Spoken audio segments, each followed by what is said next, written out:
Pozdravujeme vás zo slnečnej Liptovskej Štiavnice, kde nám prebieha už tretí táborový deň. Včera v noci sme mali nočnú hru, ktorú majú deti veľmi radi. Včera večer sme mali hru, kde deti museli prejsť nepriateľským územím fosmy.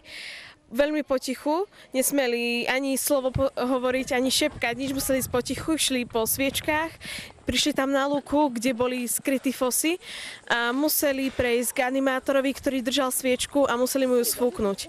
A znova sa mali vrátiť potichu naspäť. A ak nejaká skupinka rozprávala, tak ich fosy chytali, alebo ten animátor, čo držal sviečku, ju zhasol skorej ako oni. Čo sa ti najviac páči na tábore?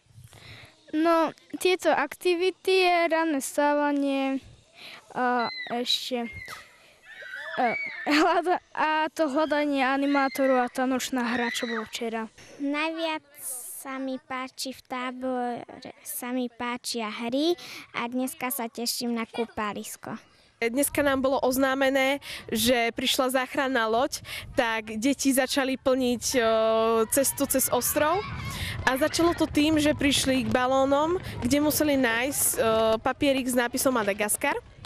Potom prišli pred územie Lávy, kde museli prejsť po papieroch.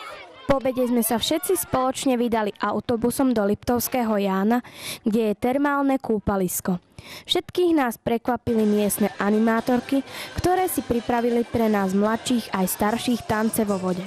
Páčili sa vám tu tí deti, že to boli také akčné a tancovali? Určite áno, zapájali sa, boli strašne milé, takže áno, boli šikovné.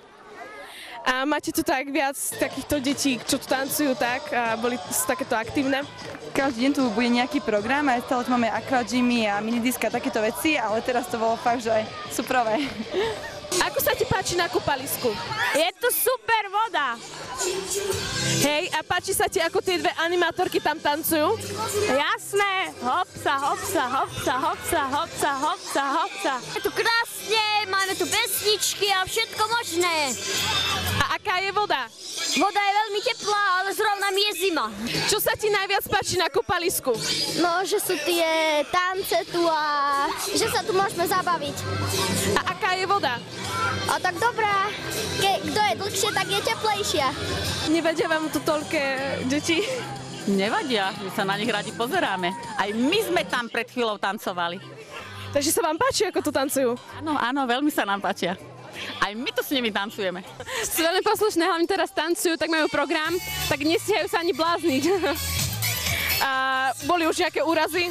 Úrazy neboli žiadne. Na záver dňa sme mali svätú omšu s naším pánom kaplánom Petrom Ondríkom a na zajtra máme pre deti prichystanú turistiku.